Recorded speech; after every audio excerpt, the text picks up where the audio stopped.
The smell of coffee and fried eggs clung to her uniform like a second skin.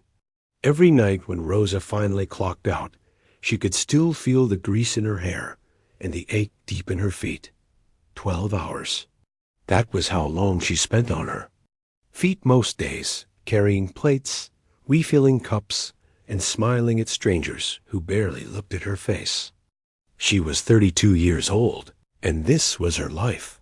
The diner sat on the corner of 5th and Broadway, one of those old places with cracked vinyl booths and a neon sign that buzzed too loud.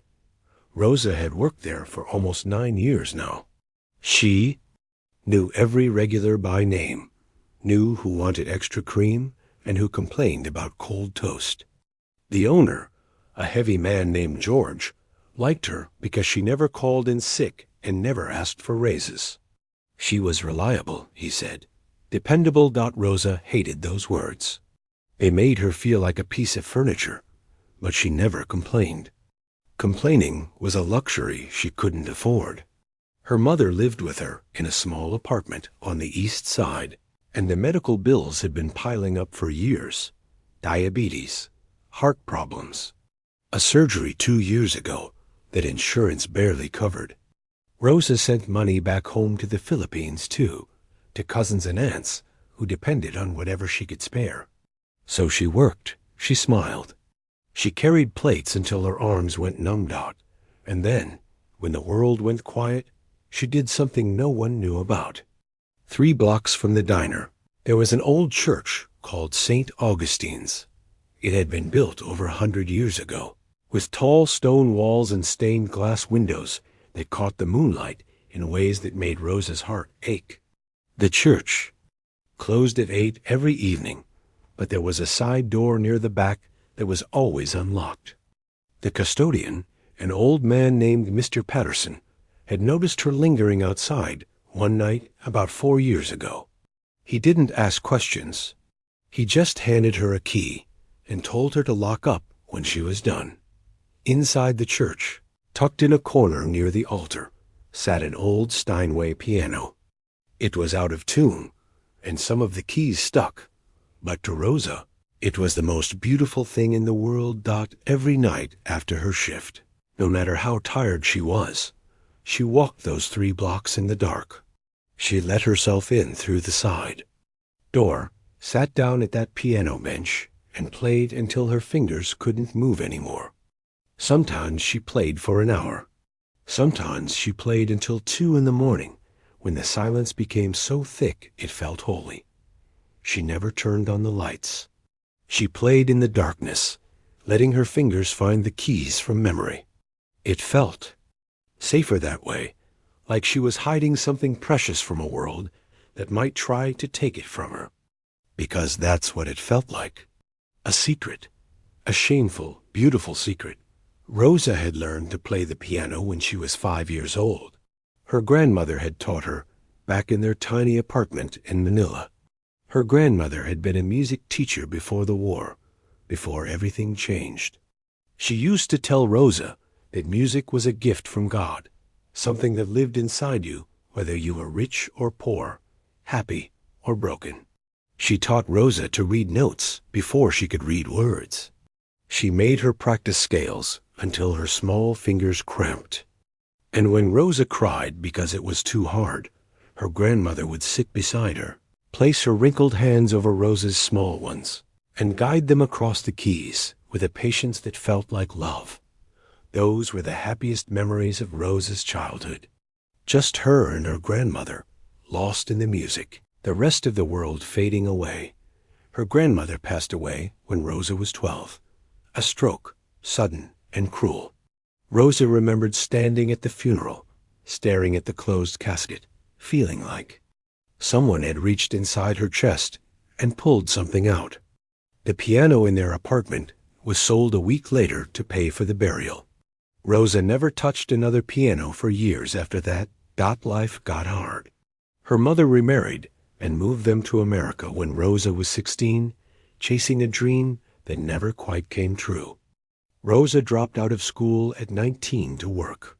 She told herself she would go back, finish her education, maybe study music somewhere. But the years slipped by the way they always do, quiet and relentless. And suddenly she was 32, serving eggs to strangers and wondering where her life had gone. She found St. Augustine's by accident one night when she was walking home in the rain. She had ducked inside to wait out the storm and saw the piano sitting there, dusty and forgotten. Something pulled her toward it.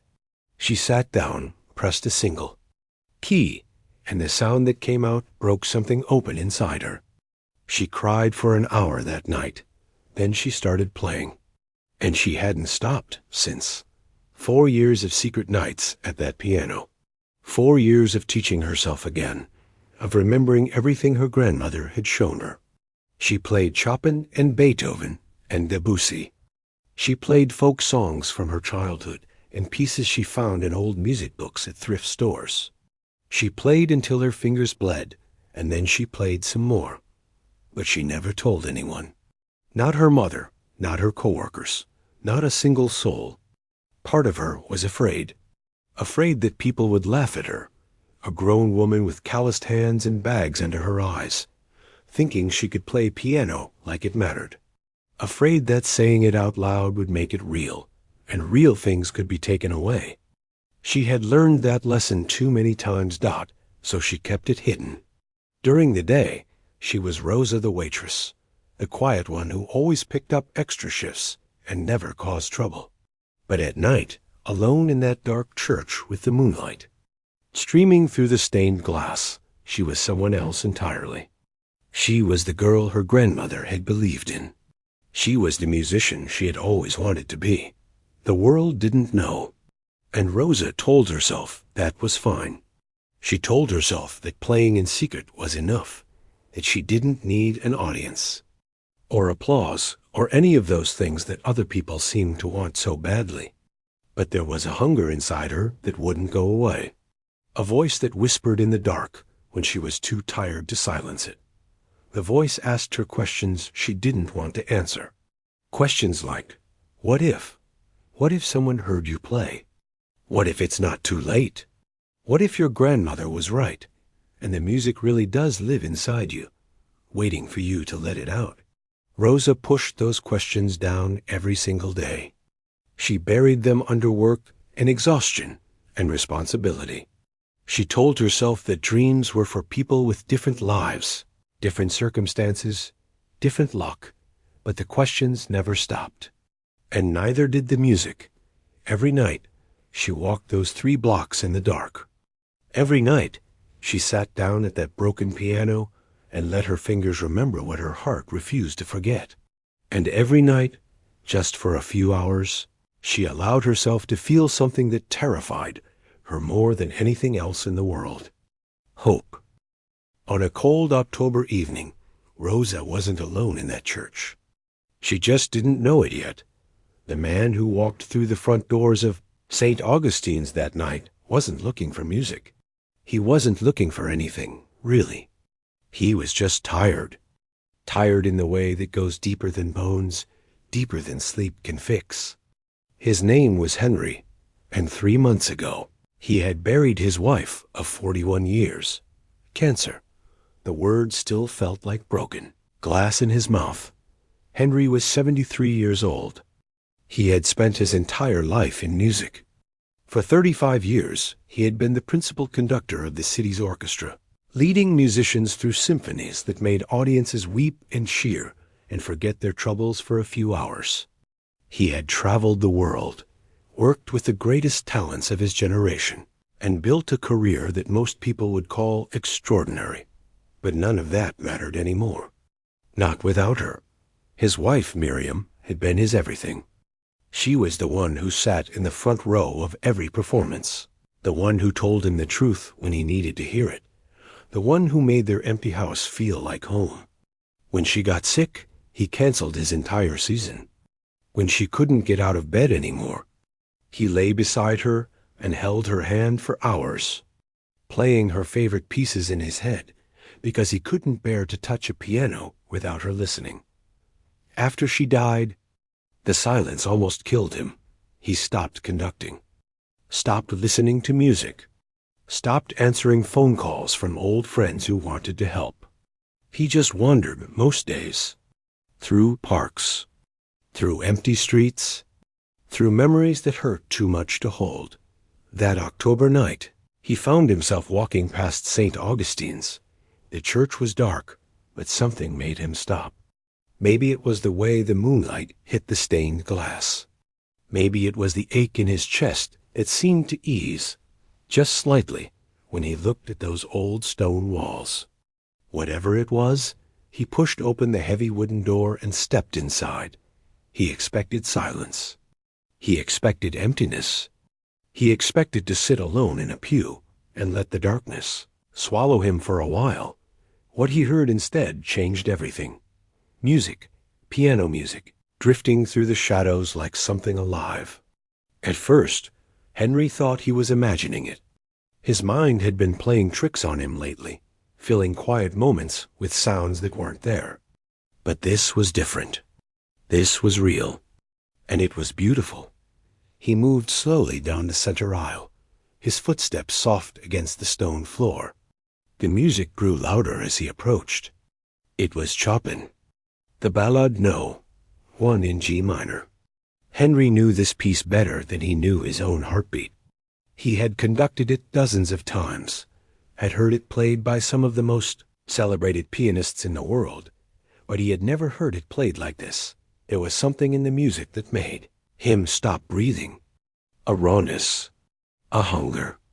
It was like listening to someone pour their entire soul through their fingertips, holding nothing back. The notes weren't just notes. They were prayers. They were confessions. They were everything a person couldn't say out loud, given a voice through black and white keys. Henry sank into a pew near the back of the church. In the darkness, he could barely see the figure at the piano. Just a silhouette, hunched over the keys, moving with a kind of desperate grace. He didn't want to interrupt. He didn't even want to breathe too loud. So he sat there, hidden in the shadows, and listened. And for the first time in 3 months, Henry cried. Not the quiet tears he had learned to hide. Real tears, the kind that shook his whole body and made his chest heave. He cried for Miriam. He cried for all the years they'd had and all the years they wouldn't. He cried for the music he thought he'd lost forever. And for the stranger at that piano who had somehow found it again. The piece ended. The church fell silent. Henry watched the figure sit still for a long moment, head bowed, hands resting on the keys. Then the figure stood, gathered a bag from the floor, and slipped out through a side door without ever turning around. Henry sat in that pew for another hour, unable to move. He came back the next night, and the night after that. For 3 weeks straight, he returned to St. Augustine's, always arriving before the music started, always sitting in the same pew in the back where the shadows hid him completely. He learned her schedule without meaning to. She came every night around 11, after what he guessed was a long shift somewhere. She always played for at least 2 hours. She never turned on the lights. He started to recognize patterns in what she played. She favored the romantics, Chopin, Liszt, Rachmaninoff. But she also played simpler things sometimes. Folk melodies he didn't recognize. Songs that sounded like lullabies from somewhere far away. And every piece, no matter how simple or complex, carried that same raw emotion that had stopped him. In his tracks on the first night, Henry had spent his entire career searching for musicians with that kind of gift. The technical skill could be taught. The discipline could be developed. But that thing she had, that ability to make music feel like a living, breathing creature, that was something you were born with. It was rare. Impossibly rare. And here she was, playing alone in an empty church in the middle of the night. Like she was hiding from the world. It didn't make sense. Someone with her talent should be on stages, in concert halls, recording albums. Why was she here? Who was she? What had happened to make her bury something so extraordinary in the darkness? Henry wrestled with himself for weeks. Part of him wanted to approach her, to tell her what he heard, to offer whatever help he could. But another part held back. He remembered what it felt like to need solitude. He remembered the early days after Miriam's death, when even well-meaning words felt like intrusions. What right did he have to disturb this woman's private world? What if she didn't want to be found? But as the nights passed, he couldn't shake the feeling that staying silent was wrong too. That talent like hers was a kind of responsibility. That letting her hide forever would be a tragedy he couldn't live with. On the 22nd night, Henry made his decision. He waited until she finished playing. When she stood to leave, he rose from his pew and spoke into the darkness. "Please," he said, "don't go." She froze. Even from across the church, he could see the tension in her body, the fear. She looked ready to run. "I'm sorry," he said quickly. "I didn't mean to frighten you. I've been listening. For weeks now. I couldn't help it. You're playing." He paused, searching for words that wouldn't sound like flattery. "Your playing is the most honest thing I've heard in 40 years. She didn't respond. She just stood there, clutching her bag to her chest like a shield. Henry took a step closer, then stopped. "My name is Henry. I used to conduct the city orchestra. I know music. I've spent my whole life surrounded by musicians who trained at the best schools, who played for presidents and kings. And I'm telling you, what you have is something most of them would give anything for. You're wrong." Her voice was quiet, almost angry. "I'm nobody. I'm just a waitress." "I'm not wrong," Henry said. "And you're not just anything. I don't know your story. I don't know why you're here, playing in the dark like you're afraid someone might hear. But I know what I heard. And I know that someone with your gift deserves to be heard by the world." She laughed then, a short bitter sound that echoed off the stone walls. "The world doesn't want to hear from people like me." She walked toward the side door, her footsteps quick and sharp. "Wait," Henry called after her. "Let me help you, please." She paused at the door, her hand on the handle. She didn't turn around. "Why?" she asked. "Why do you care?" Henry thought about Miriam, about the silence that had nearly swallowed him whole, about the music that had saved him on that first night, given to him by a stranger who didn't even know he was there. "Because I was dying," he said quietly, "and your music brought me back to life. The least I can do is try to return the favor." For a long moment, she didn't move. Then she pushed open the door and disappeared into the night. But she didn't say no. And for Henry, that was enough. He would be back tomorrow. And he would keep coming back until she let him help. Because some things in this world were too important to give up on. And Rosa, whether she knew it or not, was one of them. Rosa told herself she wasn't going back to that church. She told herself the old man was crazy, that his words meant nothing, that she had been foolish to play where someone could hear her. For 3 days, she stayed away. She worked her shifts, went home, lay in bed staring at the ceiling while her fingers twitched against the blanket, aching for keys that weren't there. On the 4th night, she couldn't take it anymore. The music was louder than her fear. She walked to St. Augustine's with her heart pounding, half expecting to find Henry waiting for her. But the church was empty. She sat down at the piano, took a breath, and played. For 2 hours, she lost herself in the notes, and for 2 hours, she felt like herself again. When she finished, she noticed something on the bench beside her. A folder. Inside was sheet music she had never seen before. Liszt's Hungarian Rhapsody. No. 2. One of the most difficult pieces ever written for piano. And tucked beneath it, a small handwritten note. "This piece will break you, and then it will make you stronger. I'll be here when you're ready." Rosa almost threw the folder in the trash. Who did this man think he was? She didn't need his charity. She didn't need anyone's help. She had survived this long on her own, and she would keep surviving, but she didn't throw it away. She took it home and hid it under her bed like a guilty secret. And the next night, after her shift, she found herself sitting at the church piano with the sheet music open in front of her. The piece was impossible. Her fingers stumbled over runs that moved too fast, chords that stretched too wide, rhythms that twisted in ways her hands couldn't follow. She played the first page over and over until frustration burned in her chest and tears blurred her vision. She slammed her hands down on the keys, the ugly sound echoing through the empty church. "You're rushing the tempo." Rosa spun around. Henry stood in the shadows near the back pew, his hands clasped in front of him. "How long have you been there?" she demanded. "Long enough." He walked slowly toward the piano, his footsteps careful and unhurried. "You're attacking the notes like they're your enemy. Liszt doesn't respond to force. You have to seduce him." Rosa stared at him. "I didn't ask for your opinion." "No," he agreed.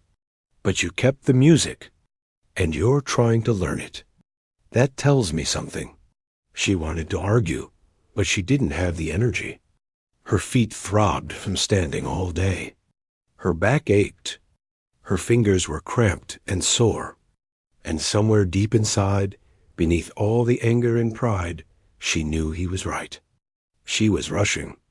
She was forcing. She was doing everything wrong because she didn't know how to do it right. "One lesson," she said finally. "That's all. And then you leave me alone." Henry nodded, a small smile crossing his weathered face. One lesson. That one lesson lasted until 3 in the morning. Henry sat beside her on the bench, his voice calm and patient, guiding her through passages that had seemed impossible just hours before. He didn't praise her when she got something right. He didn't criticize when she got it wrong. He just listened, adjusted, and pushed her to try again. Got by the end of the night, Rose's hands were shaking with exhaustion. But she had made it through the first 2 pages of the Rhapsody.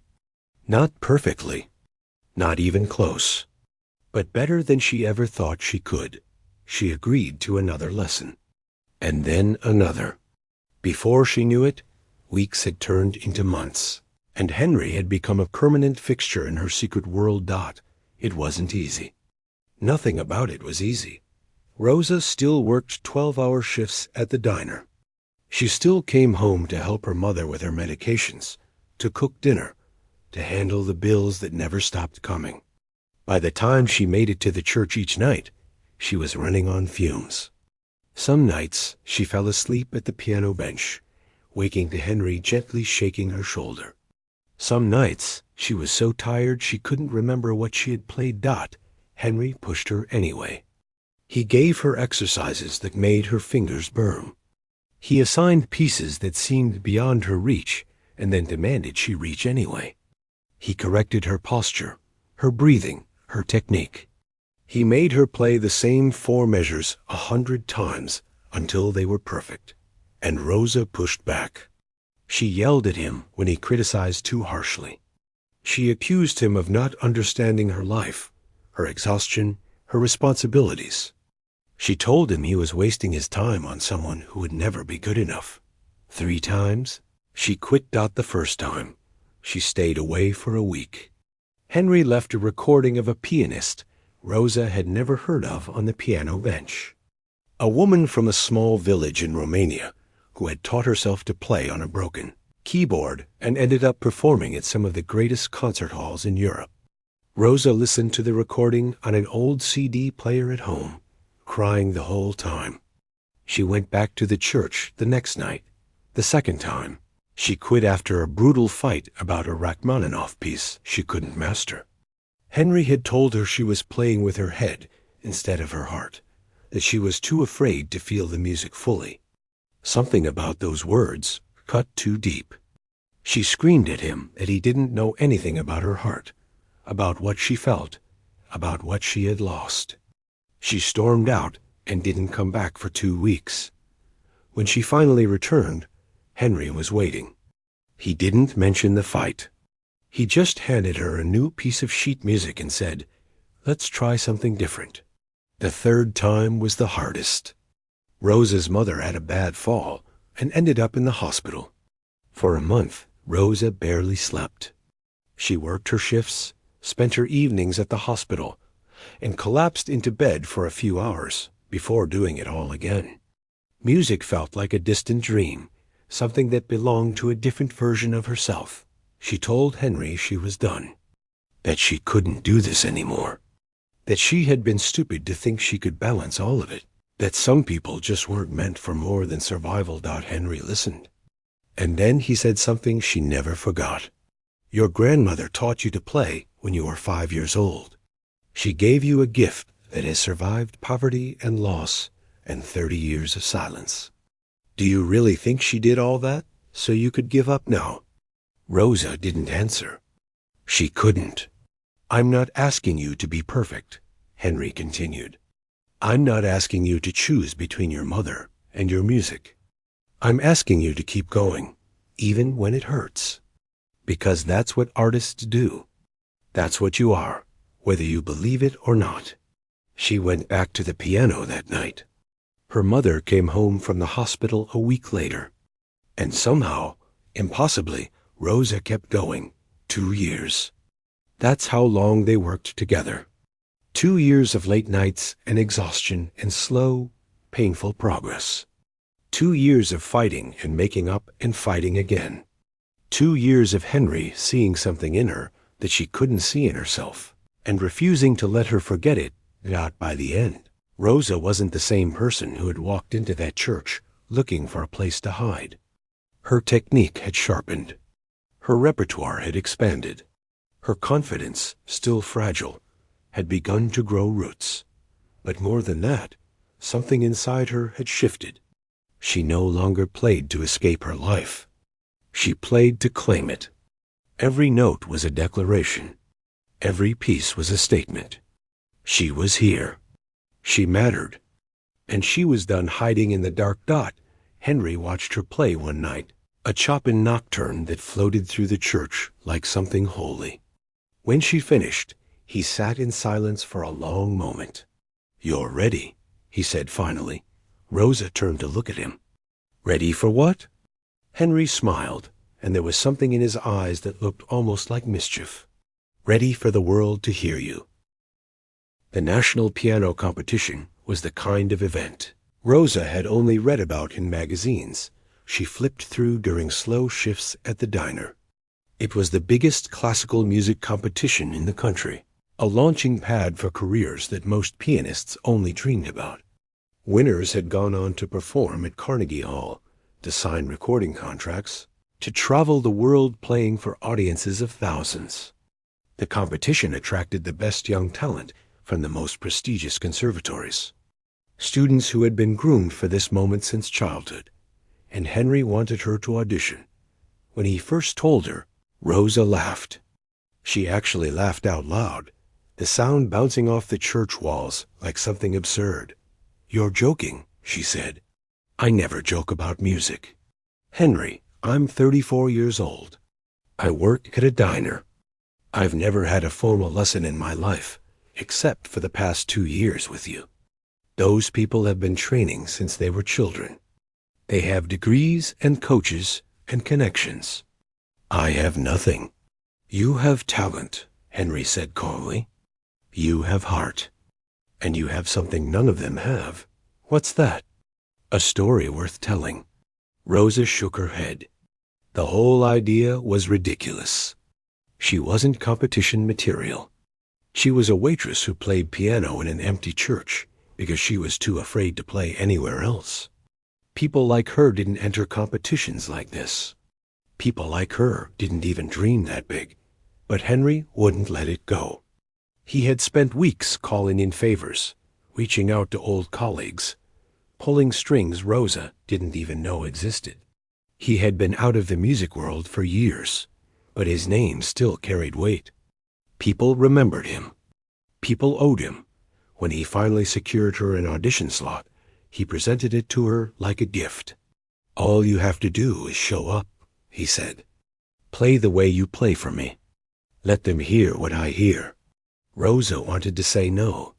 Every logical part of her brain screamed that this was a mistake, that she would humiliate herself, that she should stay in her lane and stop pretending. She could be something more than what she was. But there was another voice, too. A quieter one.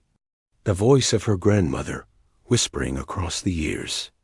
The voice that said music was a gift that lived inside you, waiting to be shared. She said yes, and immediately wanted to take it back. The weeks leading up to the audition were the hardest of her life. Henry pushed her like never before, drilling her on the pieces she would perform until she could play them in her sleep. Rachmaninoff's Piano Concerto No. 2, one of the most demanding works in the entire repertoire. A piece that required not just technical perfection, but emotional depth, the ability to tell a story through sound that would move even the most jaded listener. Rosa practiced until her fingers bled. She practiced until she couldn't feel her hands. She practiced through exhaustion and doubt, and a constant whisper in her head that told her she wasn't good enough, would never be good enough, should just give up now and save herself the embarrassment. The morning of the audition arrived gray and cold. Rosa stood in front of her small closet, staring at the only nice dress she owned. It was dark blue, simple, bought at a thrift store 3 years ago for a coworker's wedding. It didn't look like something a concert pianist would wear. But it was all she had got. Her mother watched her from the doorway, frail and thin, but with eyes that still sparkled with fierce love. You look beautiful, her mother said. Rosa tried to smile. I looked terrified. That's okay. Your grandmother was terrified before every performance, too. She used to throw up backstage, but she always walked out there anyway. Rosa hugged her mother tight, breathing in the familiar smell of her, holding on like she might never let go. I don't know if I can do this, she whispered. Her mother pulled back and cupped Rosa's face in her hands. You've already done the hard part. You kept playing when the world told you to stop. Everything else is just walking through a door. Rosa took a taxi to the concert hall. She couldn't afford it, but she couldn't trust her shaking legs to carry her on the subway either. When the car pulled up in front of the building, she almost told the driver to turn around. The hall was enormous. Grand columns, marble floors, giant posters announcing the competition with photos of past winners who looked like they had been born on stage. Rosa walked through the front doors and immediately felt like she didn't belong. The lobby was filled with young people. Beautiful, polished, confident young people with expensive clothes and designer bags. They chatted with each other in small groups, laughing easily, comparing notes about their teachers and their training programs and the competitions they had already won. Some of them had parents hovering nearby, whispering encouragements. Others had coaches in suits, reviewing last-minute details. Rosa had no one. Henry had wanted to come, but he had caught a bad cold and she had insisted he stay home. Now she wished she hadn't. Now she felt more alone than she had ever felt in her life. She found a bench in a quiet corner and sat down, clutching her bag to her chest. Her hands were shaking. Her heart was racing. She watched the other contestants glide past her like creatures from another world, and she felt the old familiar shame rise up in her throat. What was she doing here? Who did she think she was? A young woman walked by, maybe 22 or 23, with perfect posture and a dress that probably cost more than Rosa made in a month. She glanced at Rosa briefly, and something flickered across her face. Not quite pity. Something worse. Dismissal, like Rosa was furniture. Like she didn't even register as competition. Rosa stood up. She was going to leave. She was going to walk out those doors and go back to her life and pretend this whole thing had never happened. It was better that way. Safer. She had survived this long by knowing her place. Why had she ever thought she could be something more? She was halfway to the exit when she stopped Dot in her mind. She saw her grandmother's hands, wrinkled and gentle, guiding her small fingers across the keys. She heard her grandmother's voice, soft and patient, saying the same thing over and over again. Music is a gift. It lives inside you. Don't ever let anyone take it away. She thought about all the nights at St. Augustine's, all the hours she had poured into that old piano, all the tears and frustration and tiny moments of breakthrough. She thought about Henry, sick at home but believing in her anyway. She thought about her mother, standing in the doorway, telling her she had already done the hard part. And she thought about every customer who had ever looked through her like she was invisible. Every tip that wasn't enough. Every moment she had felt small and worthless and forgotten. She turned around and walked back into the lobby. Her name was called an hour later. She followed a staff member down a long hallway, her footsteps echoing against the polished floor. The audition room was smaller than she expected, with a gleaming black grand piano at the center and a panel of 5 judges seated behind a long table. They looked at her with polite, neutral expressions. She saw one of them glance at his notes, probably reading her bio. No formal training, no competitions, no conservatory. Just a waitress from the East Side who had learned to play in an empty church. Rosa sat down at the piano. The bench was cold. The keys were pristine, nothing like the worn ivory of the Steinway at St. Augustine's. She placed her hands in position and closed her eyes. For a moment, everything was silent. The judges waited. The room held its breath, and then Rosa began to play. The first notes of Rachmaninoff's concerto filled the room, rich and heavy and full of longing. Her hands trembled at first, stumbling slightly on a run she had played perfectly 1,000 times. But she didn't stop. She leaned into the music, let it carry her, let it speak for her. She played for her grandmother, who had given her this gift so many years ago. She played for her mother, who had sacrificed everything so Rosa could have a chance at a better life. She played for Henry, who had seen something in her worth saving. She played for every late night at the church, every aching muscle, every moment of doubt she had pushed through. And she played for herself, for the girl who had been told to be quiet, for the woman who had learned to hide, for all the years of silence finally breaking open. When the last note faded, Rosa sat perfectly still. Her chest was heaving. Her eyes were wet. She had given everything she had. The room was silent. Then, slowly, one of the judges leaned forward.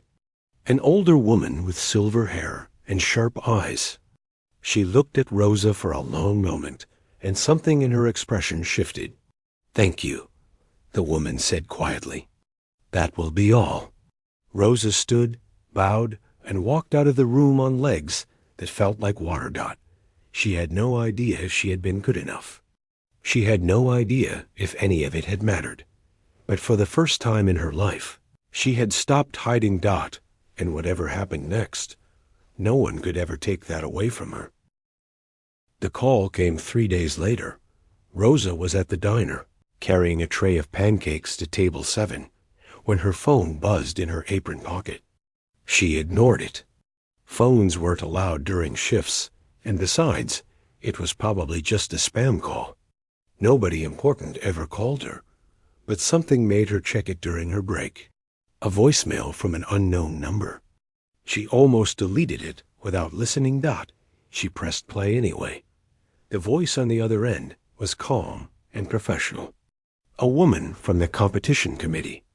She said words that Rosa had to replay 4 times before they made any sense. First place. Unanimous decision. First perfect score in the competition's 40-year history.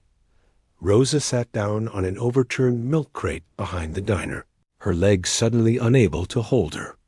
She played the message again, and again, and again. The words didn't change. They stayed right there, impossible and real, echoing in her ears like music. She called Henry. He answered on the first ring, like he had been waiting by the phone. "I won," she whispered. "Henry, I won." There was a long silence on the other end. Then she heard something she had never heard before. Henry was crying. "I know," he said, his voice cracked and broken and full of joy. "They called me too. I told you, Rosa. I told you the world needed to hear you." Rosa quit the diner that afternoon. George, the owner, looked at her like she had lost her mind. 9 years she had worked there. 9 years of never missing a shift, never complaining, never asking for anything. And now she was just walking away? She didn't explain. She didn't know how to explain. She just untied her apron, set it on the counter, and walked out the door into the pale winter sunlight. The news spread faster than she could have imagined. Someone from the competition had recorded her audition on their phone. The video was grainy and shaky, but the music came through clear as glass. Within hours, it was everywhere. Social media, news websites, morning talk shows. The story was too good to ignore. The immigrant waitress, the church piano, the retired conductor who believed in her when no one else did. Rosa watched the video go viral from her tiny apartment. Her mother sitting beside her on the couch, both of them staring at the phone screen in disbelief. Comments poured in from strangers around the world. People saying her music made them cry. People saying she had inspired them to chase their own forgotten dreams. People saying they had watched the video 10 times, 20 times, and still couldn't believe what they were hearing. For someone who had spent her whole life feeling invisible, it was almost too much to process. The months that followed were a blur. Interviews, photo shoots, offers from managers and agents and record labels. Rosa said no to most of them. She wasn't ready. She didn't trust it. Part of her kept waiting for someone to tap her on the shoulder and tell her it had all been a mistake, that they had meant to call someone else, that waitresses from the East Side didn't get fairy tale endings. But the ending was real, and it was only the beginning. 1 year after the competition, Rosa performed at Carnegie Hall, the most famous concert venue in the world. The stage where legends had stood, the place she had seen in photographs as a little girl, never imagining she would ever set foot inside, let alone play there. She chose Rachmaninoff's Piano Concerto No. 2, the same piece she had played at the audition, the piece Henry had made her practice until she wanted to scream, the piece that had broken her open and put her back together. The hall was sold out. 2,800 seats, every single one filled. Rosa stood backstage, her hands trembling, her heart pounding so hard she could feel it in her teeth. She thought about running. She thought about hiding. She thought about all the old familiar fears that had kept her small for so many years. Then she looked out into the audience and saw her mother, front row, center seat, sitting in a wheelchair because her legs had gotten too weak to walk, but her eyes bright and fierce and proud.